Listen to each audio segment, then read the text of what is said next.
I'm glad that you've come back and we're just in the middle of thinking through with each other why it is that we love Jesus. Have you ever done that? Have you ever just kind of sat down with your own piece of paper and just written out reasons why you love Jesus? They might be the same as mine or they might be different. But what have you seen in Jesus? What about Jesus do you find so compelling? What has he done in your life? Well, one of the reasons that I love Jesus is because he gives me meaning and purpose in my life. And for as long as I can remember, I've craved living a meaningful life.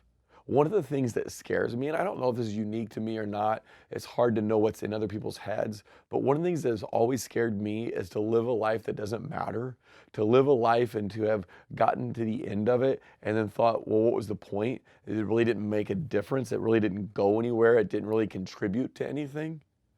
And so one of the reasons I love Jesus is because I know that if I live my life for him, it'll be a life that matters. He gives me meaning and purpose. Paul writes in Colossians chapter 1:16, he says, for by him, and by him he means Jesus, for by Jesus all things were created, things in heaven and on earth, visible and invisible, whether thrones or powers or rulers or authorities. Now catch this. All things were created by him and for him. That means that my life was created for Jesus. That there's purpose and meaning, that everything that happens in my life is not just random, it's not no big deal, it matters.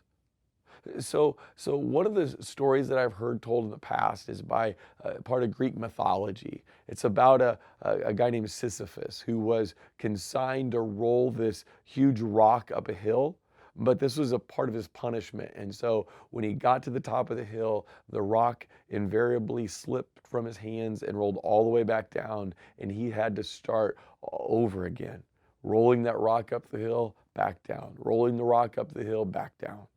Does it ever feel like your life is just like that?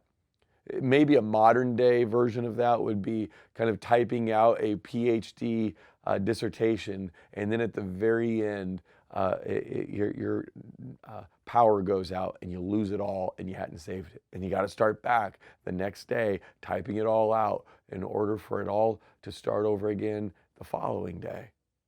It just feels sometimes like life doesn't have purpose. Like we go through these motions, we go to school, we go to work, we do things with our family, we just do the same thing over and over and over. But is it going anywhere? And Jesus says, yes, a life lived for him has meaning and purpose and value. It's going somewhere. We can live a life that makes a difference, a life that pleases him. I remembered pulling out of church one day, and there was a person who was having an estate sale. The person across the street from the church had died, and I don't know them, don't know anything about them, but I remember seeing their stuff out on tables in the middle of their yard, and there was just a sale. You could just come by and buy it. And it just, I don't know, it just scared me to think, could that be my life someday? That it just boiled down to here are a few possessions that can be sold in a yard sale? Is that all I'll have to live for? Jesus promises that our life has meaning and purpose when we live investing it in the things of God, when we live it building his kingdom, when we live it doing our work, our family life, going to school for his honor, for his glory, learning about the world he created. So your life, what you do today, it matters.